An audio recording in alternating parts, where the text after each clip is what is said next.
डॉली, इस तरह कब तक टहलती रहोगी? चलो आओ बैठ जाओ, कम आओ डॉली।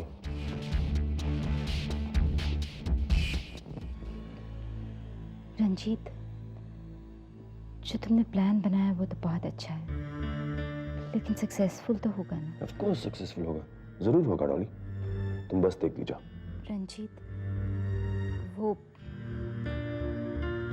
पुलिस वाला कोई गड़बड़ तो नहीं कर देगा ना? डॉली, तुम हमेशा मनहूसियत भरी बातें क्यों करती हो? थोड़ा पेशेंस रखना सीखो ना। रंजीत, मैं पूरी कोशिश कर रही हूँ पेशेंस रखने की, लेकिन हम इतनी बार फेलियर देख चुके हैं कि अब मेरा भरोसा उठता जा रहा है। Relax Dolly, relax. रंजीत, किसी को शक तो नहीं हो जाएगा ना? सवाल ही नहीं पैदा होता डॉली। बस यूं समझो कि आज की रात हमारी जिंदगी की आखिरी काली रात है। आज के बाद हमारी हर रात रंगीन होगी।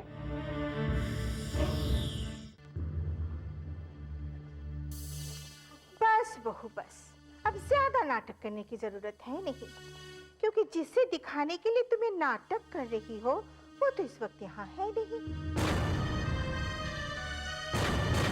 मम्मी जी, आप क्या कह रही हैं?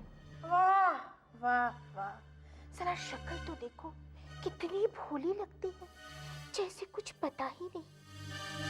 मगर अब ज्यादा नाटक करने की जरूरत नहीं है, समझी? मम्मी जी, आखिर मैंने किया क्या है जो आप हमेशा मुझे इस तरह की बातें कहती रहती हैं? अब आ रही है तुम्हारी असली रंग, हाँ? मगर याद रख बहू, इन लट के झटकों से ज्यादा दिन तक मेरे बेटे को बेवकूफ नहीं बना सकती, समझी? कल मौका मिलते ही जाकर गिर गई मेरे बेटे के बाहों में, बेशर्म कहेगी। मम्मी जी बस, हद होती है किसी बात की। ये तो मैं पहले से ही जानती थी कि मैं जब से इस घर में आई हूं आपको कभी पसंद नहीं आई थी। वहां पर तेल गिरा हुआ था और इस वजह से मैं फिसल गई थी, और अब तो मुझे लगता है कि वहां जानबूझकर तेल गिरवाया गया था। तुम मुझ पर इल्जाम लगा रही हो? नहीं मम्मी जी, मैं आप पर कोई इल्जाम नहीं लगा रही हूं। मैंने तो अभी तक किसी का नाम भी नहीं लिया। बस मैं इतना कहना चाह रही हूं कि वहां पर तेल जानबूझकर गिराया गया था। और वैसे आप इतनी पसीने पसीने क्यों हो रही हैं? इतनी घबराई हुई लग रही हैं। मैं? नहीं नहीं, मैं क्यों घबराऊंगी? मैं तो तुमसे पहले भी नहीं घबराती थी और अब भी नहीं घबराऊंगी। लेकिन ध्यान से सुन लो, ये आखिरी चेतावनी है, मेरे बेटे से दूर रह। मम्मी जी, आप अपने बेटे की मां हैं, लेकिन मैं आपके बेटे की पत्नी हूं। शादी के वक्त 7 फेरे लेते समय आपके बेटे ने मेरी रक्षा करने की कसम खाई थी, और ये तो उनका फर्ज है कि वो मुझे बुरे लोगों से बचा कर रखें। अच्छा, बेहतर यही होगा मम्मी जी कि ना आप अपनी मर्यादा भूलें और ना मैं अपने संस्कार, क्योंकि अगर मैं एक बार अपने संस्कार भूल गई तो फिर वो किसी के लिए भी अच्छा नहीं होगा। आप समझदार हैं, समझ गई हूं।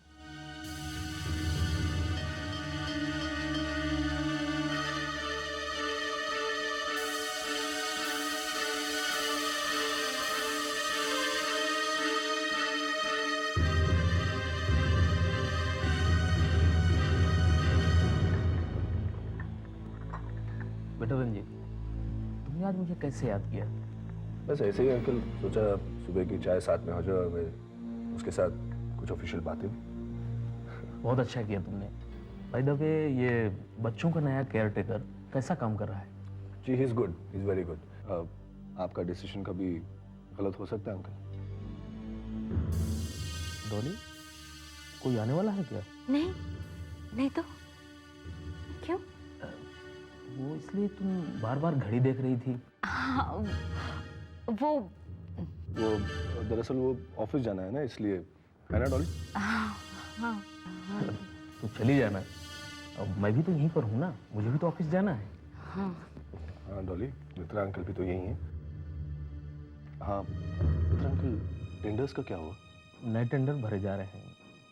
आई होप कि इस साल का टर्नओवर पिछले साल से ज्यादा रहेगा। हाँ अंकल, मैं भी तो यही चाहता हूँ। भला कंपनी मेरे नाम पे क्यों ना हो, लेकिन मैं सुमन का हर सपना को पूरा होते हुए देखना चाहता हूँ। मित्तल कंस्ट्रक्शंस को इंडिया की टॉप कंस्ट्रक्शन कंपनी में देखना चाहता हूँ। तुम्हारी सोच बहुत अच्छी है रंजीत, वो एक दिन जरूर पूरी होगी।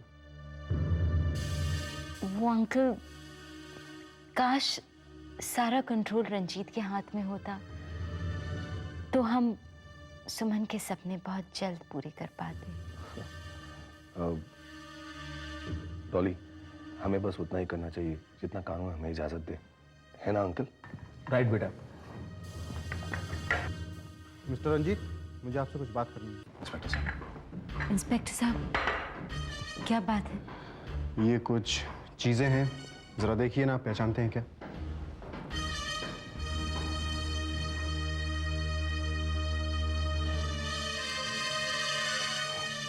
सुमन, सुमन, नहीं, नहीं, तो सुमन के, मित्र अंकल देखे ना, ये तो सुमन के है। नहीं, नहीं, ऐसा नहीं हो सकता, ऐसा नहीं हो सकता। सुमन तुम नहीं मर सकती, सुमन तुम नहीं मर सकती। मुझे छोड़ के ले जा सकती सुमन, तुम नहीं मर सकती।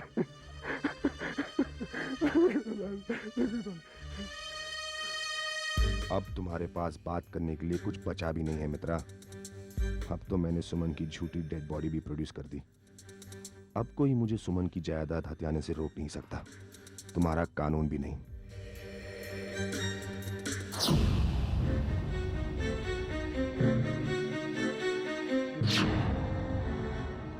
इस डेड बॉडी का चेहरा है, इससे मैं क्या कोई भी पहचान नहीं सकता, पर मुझे तो इससे सुमन की बॉडी कहना ही होगा। आखिर मित्तल कंस्ट्रक्शंस के मालिक बनने का जो सवाल है। नहीं, नहीं मित्रा अंकल, रंजीत, कंट्रोल योरसेल्फ। अरे क्या कंट्रोल अंकल, सुमन की लाश मेरे सामने पड़ी है और आप मुझे बोल रहे हैं कि कंट्रोल योरसेल्फ। देखो रंजीत, आखिर मेरी बात तो सुनो। अरे क्या बात सुनो अंकल, आप सुमन मेरी वापस कभी ले आएगी, मेरी सुमन वापस कभी ले आएगी। बेटा रंजीत, तुम तब से क्या बकवास किए जा रहे हो? हाँ, बकवास, बकवास नहीं तो और क्या? अरे सुमन की बॉडी नहीं है। बकवास तो तू कर रहा है, मेरे इतने अच्छे प्लान को चौपट करने पर तुला हुआ है। आप ये क्या कह रहे हैं? सुमन आपकी बेटी जैसी थी और आप इसे पहचानने से इनकार कर रहे हैं। हाँ रंजीत, सुमन मेरी बेटी जैसी थी और तभी मुझसे अच्छी, और इसीलिए मैं कह रहा हूँ कि ये सुमन नहीं है। इंस्पेक्टर साहब देखिए ना, ये सुमन से इतना प्यार करते थे, ये मानने को तैयार नहीं है कि सुमन की लाश है। रंजीत, अपनी हद में रहो। आप अपनी हद में रहिए अंकल। जानते हो, आपके इस पागलपन की वजह से हम सुमन के अंतिम संस्कार करने का मौका खो देंगे। अंकल, बहुत हो चुका।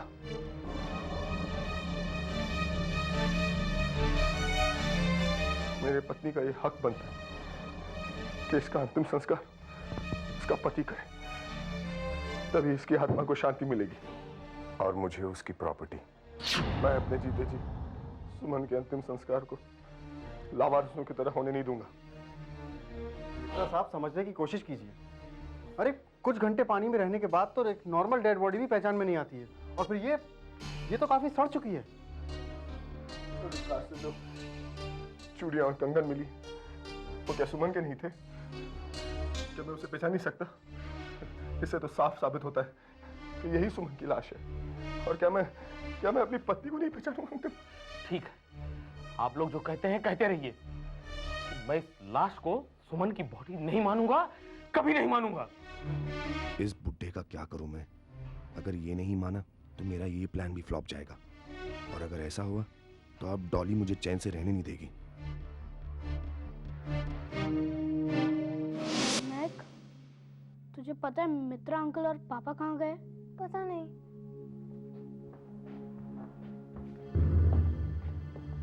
मैं बताती हूँ।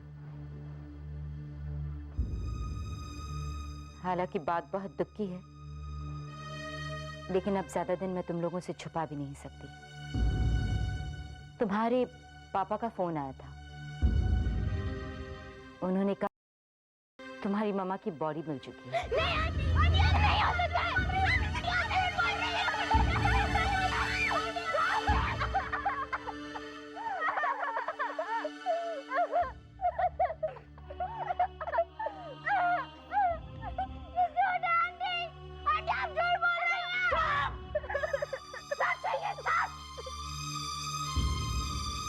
अब तो उसकी बॉडी भी मिल गई। ये तो इनकी बहुत बड़ी साजिश लगती है। सुमन बेटी तो जिंदा है, फिर इन्हें उसकी डेड बॉडी कहां से मिल गई? मुझे तुरंत सुमन बेटी को इस बारे में बताना होगा। डॉक्टर साहब, चोट ज्यादा गहरी तो नहीं? बिल्कुल नहीं, मैंने मलहम और दवाइयाँ दे दी हैं। 1-2 बार लगाने से सूजन चली जाएगी। मिसेस श्रॉफ, आप बहुत खुशकिस्मत हैं कि आपको इतना प्यार करने वाला पति मिला। कल रात से फोन पर फोन कर रहे थे मुझे, बहुत परेशान थे। Okay mister Sanjay. ओके जी।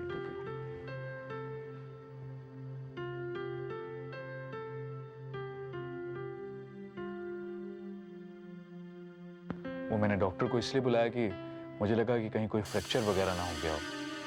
वाह भांजे, बड़ी सेवा हो रही है पत्नी की। क्या कह रहे हो भैया? जो देखा वही कह रहा हूं बहना।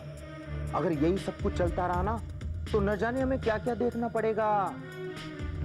नहीं, कुछ नहीं होगा, ऐसा कुछ भी नहीं होगा। बहना, दुनिया तुम्हारे कहने से उल्टा नहीं घूमने लगेगी। अरे प्रीत की जो रीत है वही होगा। बारूद और चिंगारी को पास पास रखोगे ना तो धमाका तो होगा ही बहना। ठीक है, तो फिर आज फैसला होकर ही रहेगा। देखती हूँ संजय किससे ज्यादा प्यार करता है, मुझसे या अपनी बीवी से।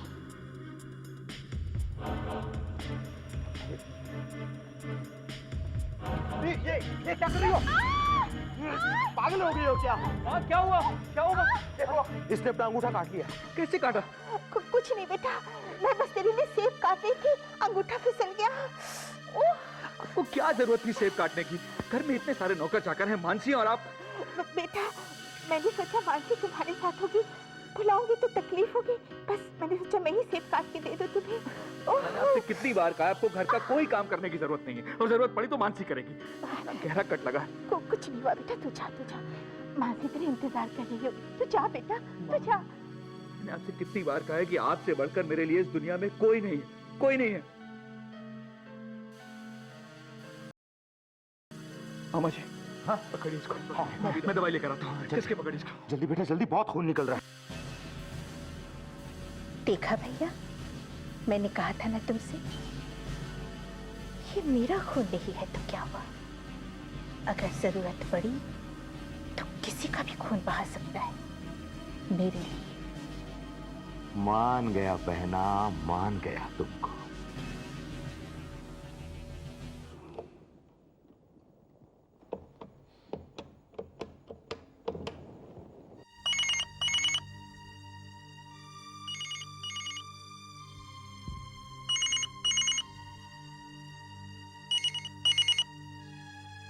बेटी फोन उठाओ, तुम्हें बहुत जरूरी बात बतानी है।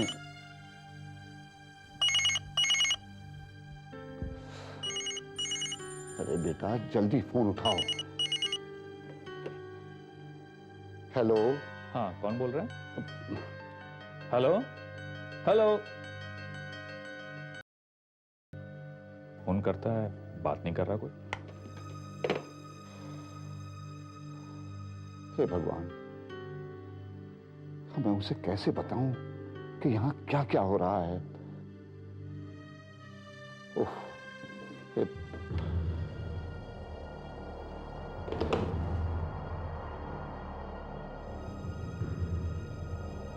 माधव काका। मेम साहब, आप लोग यहाँ? क्यों, अपने घर में घूम फिर नहीं सकते? जी नहीं, वो तो मैंने ऐसे ही पूछ लिया था। ये फोन किससे कर रहे थे तुम? वो जी अपने भतीजे को, वो यही मुंबई में ही रहता है। ये घर का फोन है, पीसीओ नहीं। आगे से ध्यान रखिएगा। जी। जाइए। बच्चों को संभाल रही। एक तो दूसरे की जायदाद पर कुंडली मारकर बैठी हुई है और ऊपर से रौब झाड़ रही है। सही कहते हैं जितना छोटा इंसान उतना ही बड़ा उसका अहंकार। ऐसे क्या देख रहे हैं? आपने सुना नहीं मैंने क्या कहा? जी जाइए। जी मैम साहब।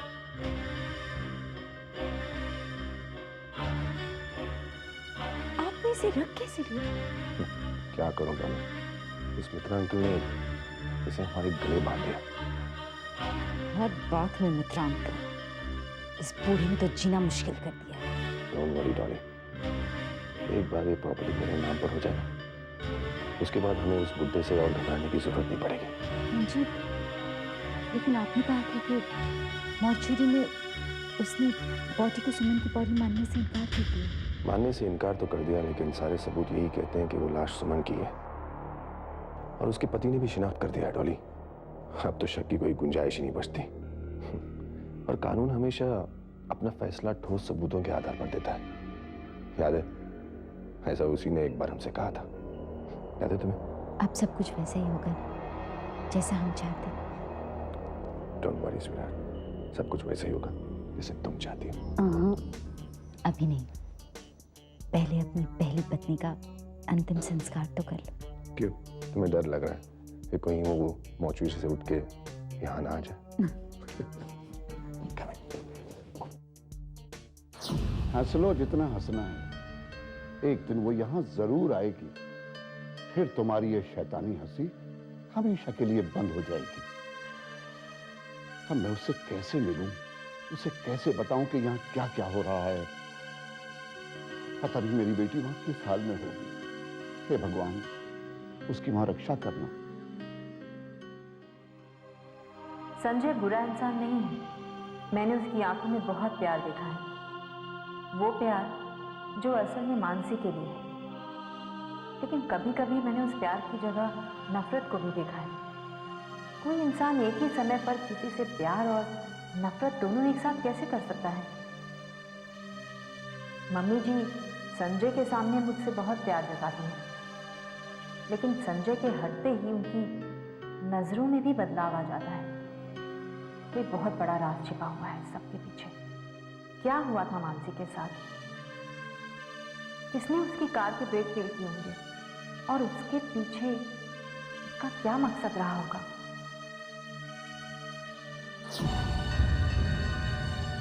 भाभी,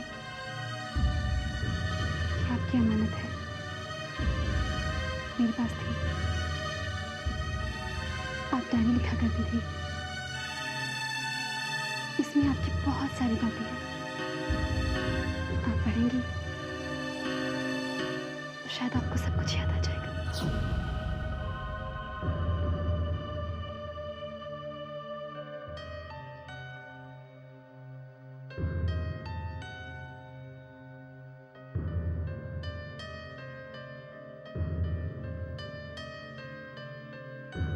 February 2002। मेरे आज के दिन की शुरुआत भी दूसरे दिनों की तरह ही हुई थी, मगर आज पहली बार एहसास हुआ कि हर दिन एक सा नहीं होता। कभी कभी उसमें एक छोटी सी बात हो जाती है जिसके नतीजे वक्त के साथ बहुत बड़े बनकर निकलते हैं। आज मैं उससे मिली, उससे मतलब संजय से। ये मुलाकात कोई वैसी मुलाकात नहीं थी जैसे कि एक आम लड़का और लड़की मिलते हैं, बल्कि इस मुलाकात को मुलाकात ना कहकर तकरार कहूँ तो ज़्यादा बेहतर होगा।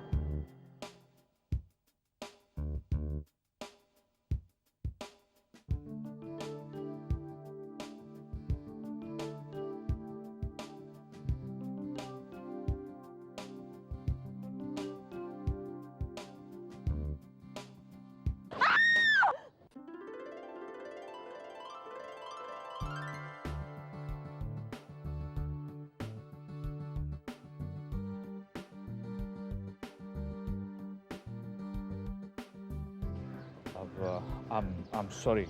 What sorry? अगर मैं गाड़ी के नीचे आ गई होती तो? मगर आई तो नहीं ना। अब जो नहीं हुआ उसके बारे में क्या सोचना, वो सोचो जो हो सकता है। What do you mean? मतलब अगर आप यूं ही मुझसे लड़ती रहेंगी तो आप लेट हो जाएंगी, और मैं जानता हूं कि आप ऑलरेडी बहुत लेट हो चुकी हैं, right? Oh my God! You know, यहाँ कोई रिक्शा भी नहीं मिल रहा है। यहाँ पे आसानी से कोई रिक्शा खाली मिलेगा भी नहीं। तो फिर हाँ, इस रोड पर लिफ्ट आसानी से मिल सकती है। No, thank you. Okay, as you wish. हाँ, नेक्स्ट टाइम जब भी आप रोड क्रॉस कीजिएगा तो अपनी गर्दन दाएं बाएं घुमाकर जरूर देख लीजिएगा, इससे ब्लड सर्कुलेशन भी अच्छा रहता है।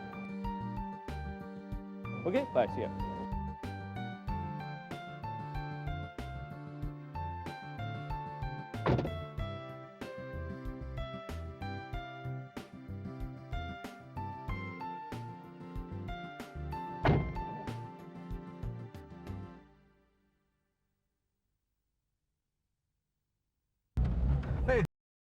सकता हूँ, लेकिन जानबूझ के गलती नहीं करता। वैसे मैंने गुस्से में आपको बहुत कुछ बोल दिया, आपको बुरा तो नहीं लगा? हाँ, मैंने ठोक दिया, आपको बुरा तो नहीं लगा? You know, ताली हमेशा दोनों हाथों से बजती है। अगर एक गुस्सा करे और एक चुप हो जाए तो ताली आगे नहीं बढ़ती, ऐसा मेरी माँ कहती है। लेकिन सचमुच ऐसा होता है? हाँ, होता है। अगर ऐसा नहीं होता तो आप इस वक्त मेरे साथ भी नहीं होती, और वो बहुत बुरा होता।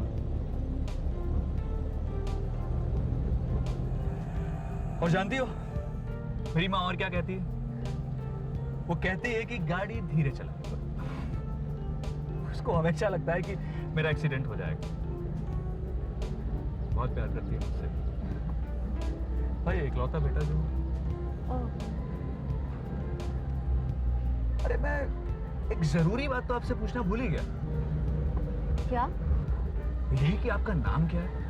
इतनी देर बोर करने के बाद इसे नाम जानने की कैसे सोच गई? आपने अपना नाम नहीं बताया। जी मेरा नाम माँ, ये भी कोई नाम हुआ?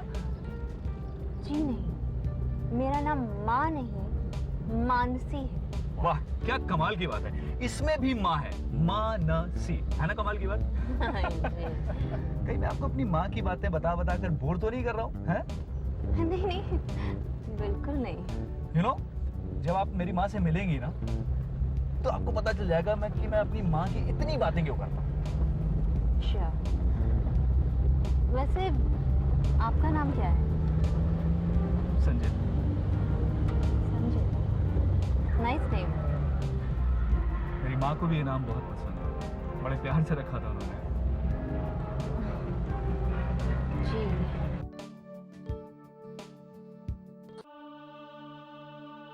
वैसे तो मुझे कभी माँ के लाल अच्छे नहीं लगे, पर जाने क्यों संजय मुझे अच्छा लगा, बहुत अच्छा।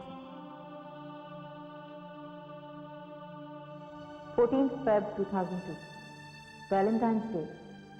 आज कॉलेज में वैलेंटाइन डे का फेयर था और हर साल की तरह मैं कॉलेज के सारे लड़कों के दिल तोड़ रही थी। Will you be my Valentine? Maybe next time. Please.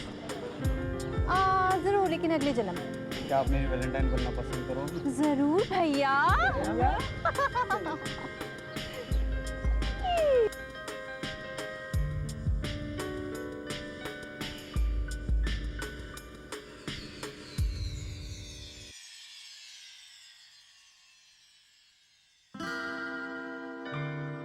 आपका जवाब मुझे पता है, इसलिए मैंने खुद ही।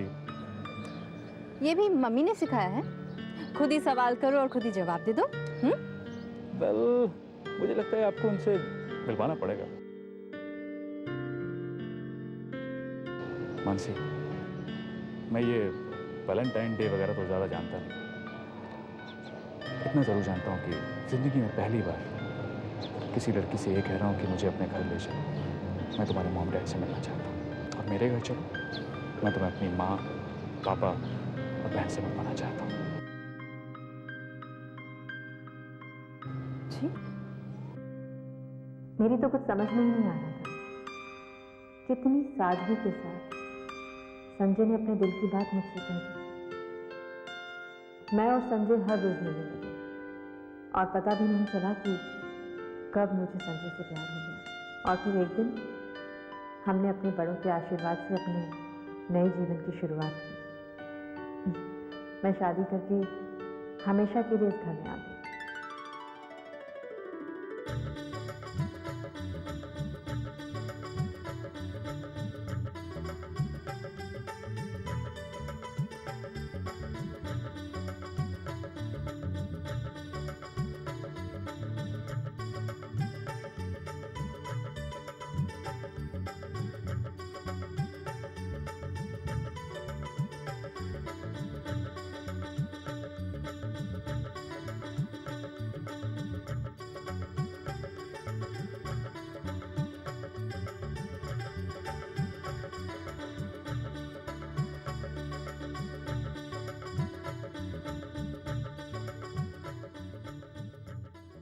संजय ने सही कहा था, उसके घर के लोग बहुत अच्छे हैं। पापा ने तो पहले ही दिन मुझे ये कह दिया कि आज से मैं उनकी बहू नहीं, बेटी हूं।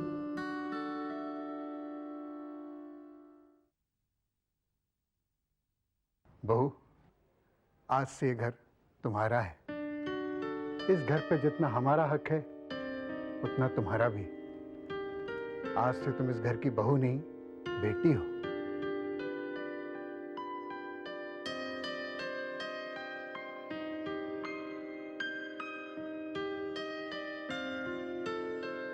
मार्च 2002 माँ मेरा बहुत ख्याल रखती थी।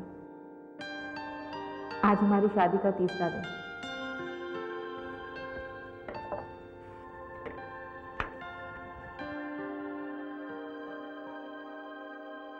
ये क्या? तुम किचन में क्या कर रही हो?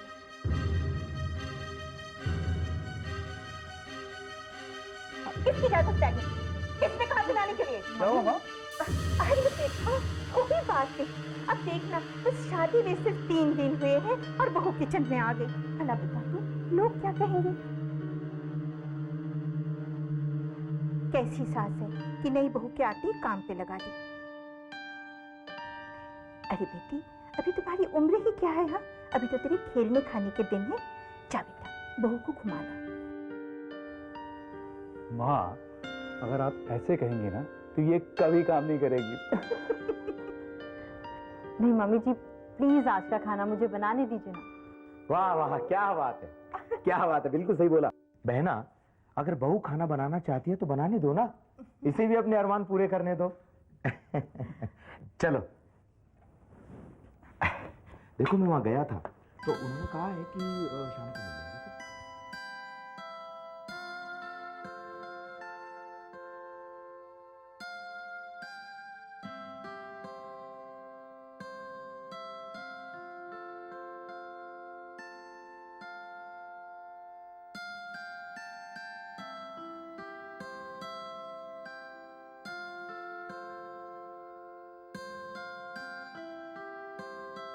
मम्मी जी, हाँ देखिए मैंने पराठे बनाए। अच्छा, खा के देखिए ना। हाँ देखती हूँ बेटे, बहुत गर्म है। आप कहें तो मैं मूली के पराठे बनाऊँ आपको? यही ठीक है, बहुत बड़े हैं। बस आप नमक देख लीजिए। हाँ देखती हूँ।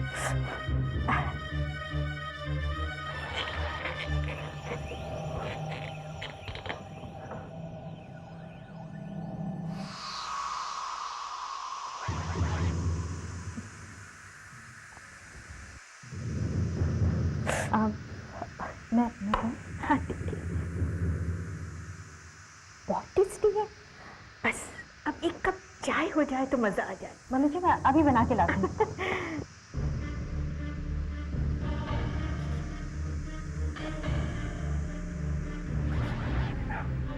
जल्दी करो, छोड़ो इसे।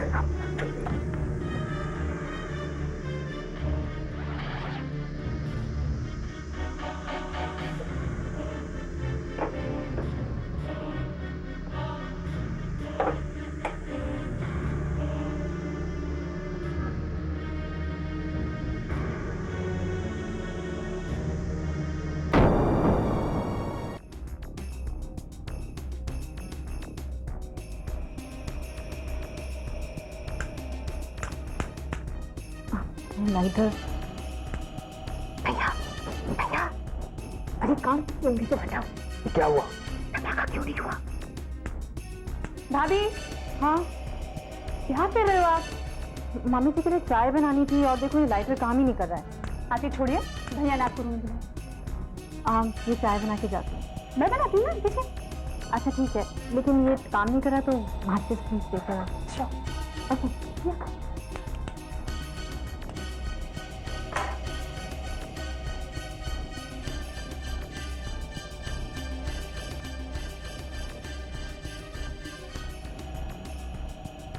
क्यों नहीं हुआ? मुझे क्या पता, मैं तो अपना काम करके आया था। क्या? धमाका क्यों नहीं हो रहा है?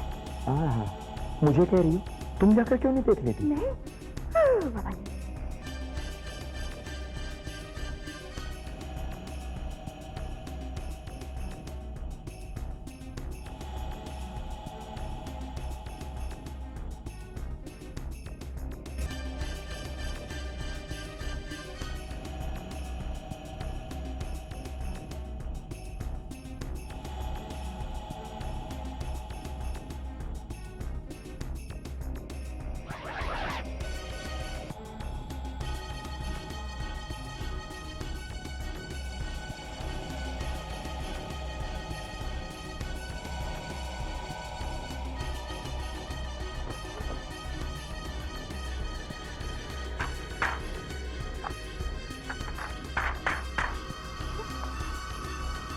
गुड्डो, गुड्डो गैस लीक हो रही है, तुम जल्दी बाहर आओ, जल्दी बाहर आओ।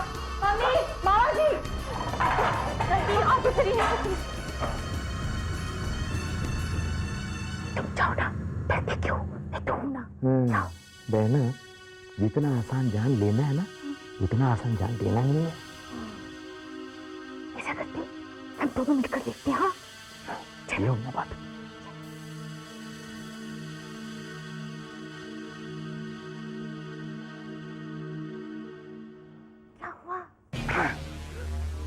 भी फेल हो गया। मेरी तो जान ही निकल गई थी। एक पल में कितना बड़ा हादसा हो सकता था, पर शुक्र है भगवान का कि कुछ नहीं। सबसे ज्यादा शोर मम्मी जी ने ही मचाया। उन्होंने सभी नौकरों को भी बहुत डांटा, पर गुड्डू मुझसे बार बार यही पूछ रही थी कि अचानक पाइप निकल कैसे गया। मेरी तो कुछ समझ नहीं आ रहा था।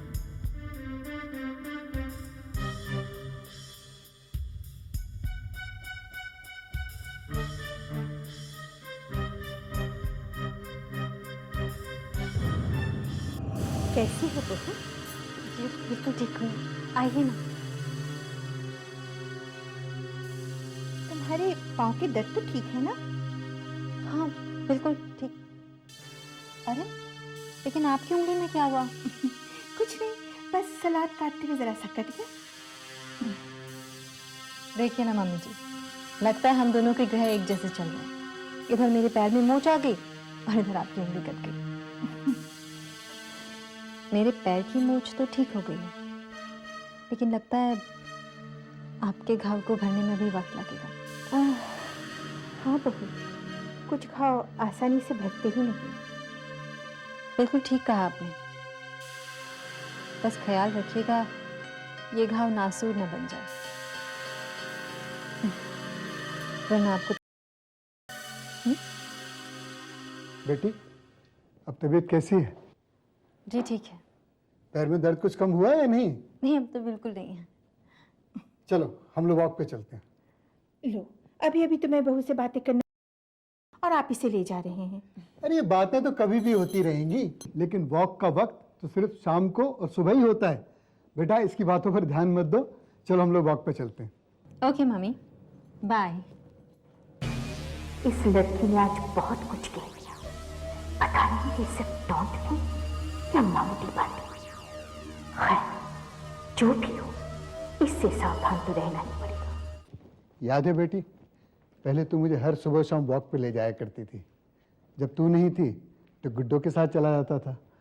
अब गुड्डो अपने ससुराल चली गई है, लेकिन भगवान ने फिर से तुझे भेज दिया। जी, गुड्डो की याद तो मुझे भी बहुत आ रही है। मुझे भी बहुत याद सता रही है उसकी।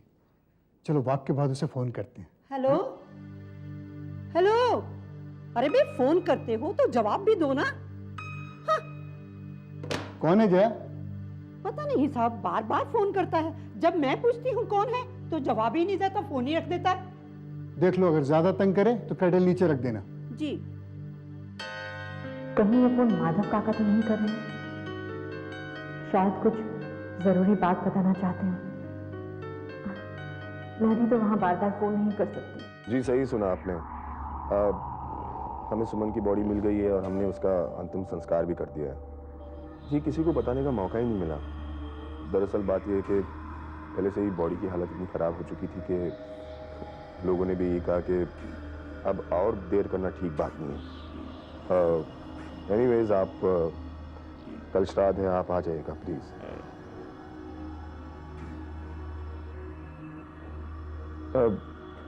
जी अंकल, अब मैं क्या बोलूं, भगवान की मर्जी के आगे अब किसी की कमी चली है।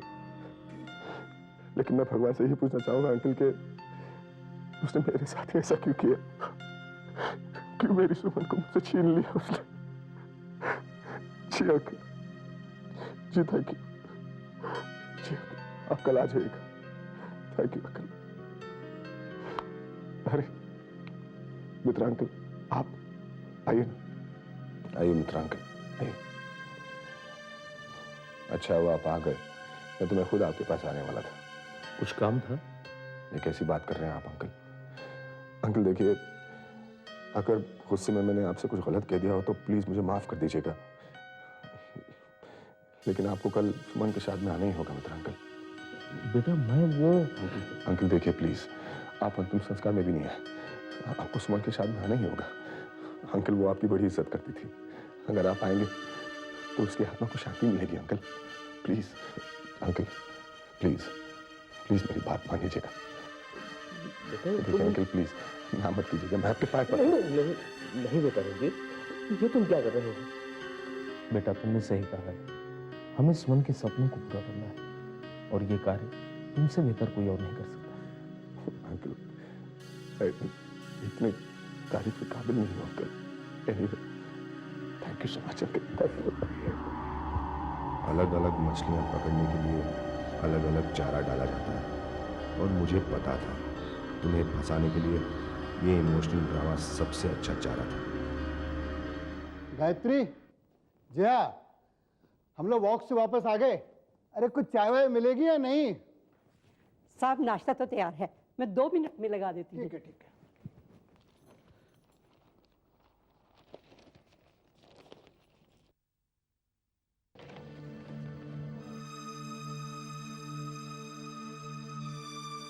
अरे अरे क्या हुआ? ये बहुत बुरी खबर है बेटा। ऐसे क्या खबर है? पुलिस को बहुत दिनों के बाद इस लड़की की लाश मिली। किसकी लाश? मैं बेटा कभी उसे मिला तो नहीं था, लेकिन उसका नाम जरूर सुना था। बहुत कम समय में इस लड़की ने कंस्ट्रक्शन की दुनिया में काफी नाम कमाया था। नाम क्या है उसका? सुमन मित्तल। मित्तल कंस्ट्रक्शन की मालिक।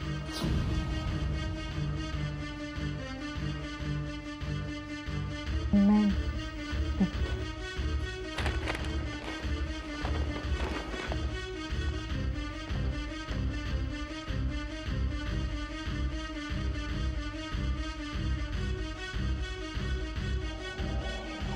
साहब नाश्ता तैयार है। ठीक है, मैं हाथ धोकर आया।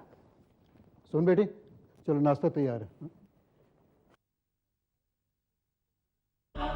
कई दिनों की कोशिश के बाद आखिर पुलिस को सुमन मित्तल की डेड बॉडी मिल गई है। सुमन मित्तल के पति रंजीत सक्सेना ने उनके कपड़े और डेड बॉडी देखकर तथा पास मिली चीज़ों से उनकी शिनाख्त की।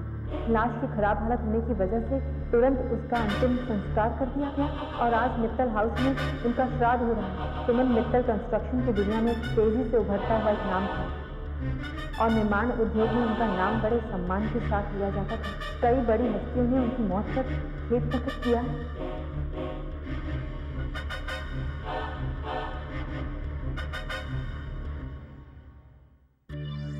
ये सब क्या हो गया?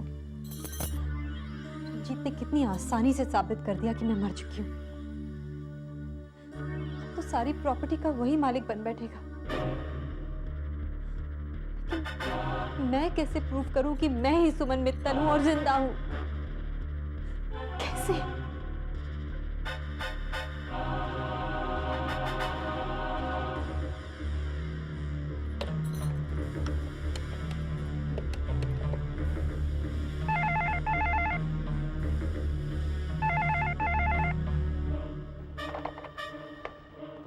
हेलो। हेलो माधव काका। अरे सुमन बेटी, कहाँ हो तुम? मैं तुम्हें कब से फोन कर रहा हूँ, लेकिन तुमसे बात ही नहीं हो पा रही। ओ माधव काका, मैं यहाँ की उलझनों में फंसी हुई थी बस। कोई चिंता की बात है? नहीं, ऐसी कोई बात नहीं है। चिंता वाली बात तो वहाँ है। अरे सुमन बेटी, यहाँ इस राक्षस ने तुम्हारे को मुर्दा करार दे दिया है और न जाने किसकी लावारिस लाश लाकर तुम्हारी बता रहा है, क्योंकि ड्रामा कर रहा है और लोगों की सिंपैथी हासिल कर रहा है। जानती हूँ माधव काका, सब। हाँ, आज यहाँ तुम्हारे नाम का श्राद्ध भी मनाया जा रहा है। माधव काका, मैं वहाँ पहुँच रही हूँ। यहाँ? हाँ माधव काका, मैं खुद अपनी आंखों से रंजीत और डॉली की इस घिनौनी हरकत को देखना चाहती हूँ। लेकिन बेटे अब। काका, मैंने कहा ना मैं पहुँच रही हूँ। ये सुबह सुबह किससे मिलने की बात? स्वधाइभ्यः स्वधा नमः। पितरेभ्यः स्वधाइभ्यः स्वधा नमः। प्रीतामहेभ्यः स्वधाइभ्यः। पितरेभ्यः स्वधाइभ्यः स्वधा नमः। प्रीतामहेभ्यः पितरेभ्यः स्वधाइभ्यः स्वधा नमः। हाथ में पुष्प रखिए। जजमान, अब अपने पत्नी को याद करके उसके नाम का तर्पण कीजिए।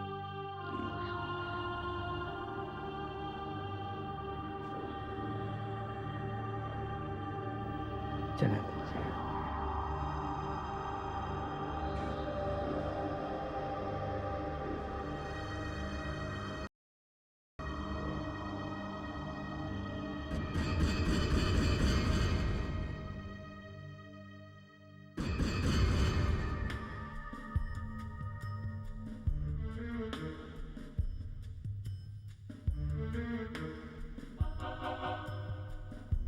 पंडित जी, अब सुमन की आत्मा को शांति मिल जाएगी ना? श्राद्ध करने के पश्चात पिंडदान करने से मृतक के आत्मा को अवश्य शांति मिलती है।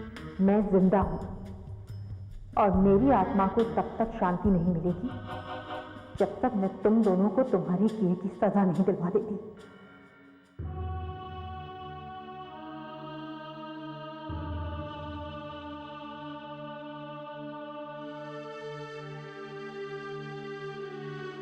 मेरे बच्चों के एक एक आंसू का हिसाब देना होगा तुमको।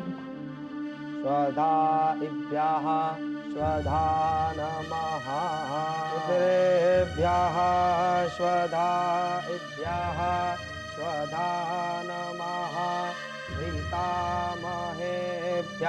मुझे रो मत रो बेटा।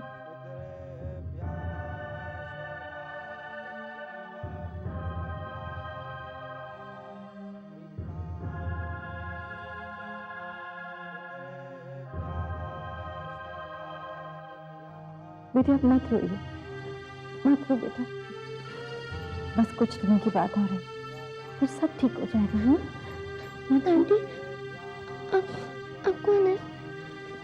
बेटा मैं। आंटी, आपने बताया नहीं आप कौन है? मैं मानसी, आपकी मम्मी की फ्रेंड। हेलो। हाय। बच्चों ने आपको सताया तो नहीं? बच्चे कभी किसी को तंग नहीं करते, ये तो बड़ों का काम है। बच्चों चलो चलो।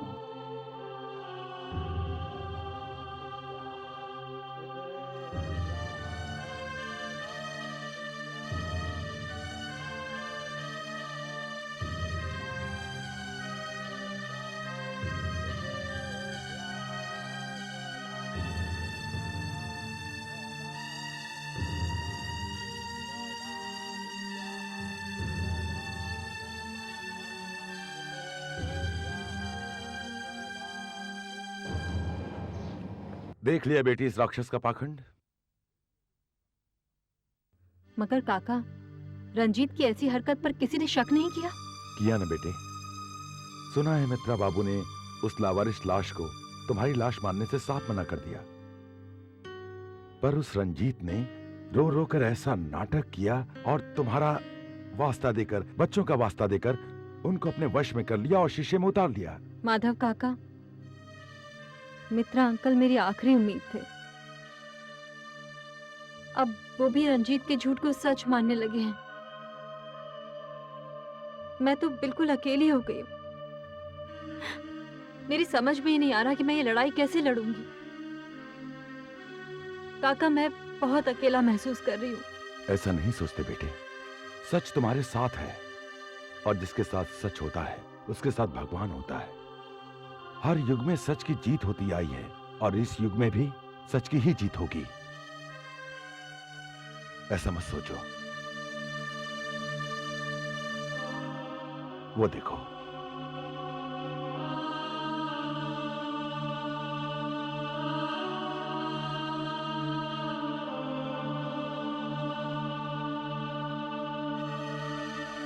बेटे तुम्हें यहां रुकना होगा। इन राक्षसों से अपने मासूम बच्चों को छुड़ाने के लिए तुम्हें यहां आना होगा। हाँ काका, मैं लौट कर आऊंगी। मैं जरूर लौट कर आऊंगी।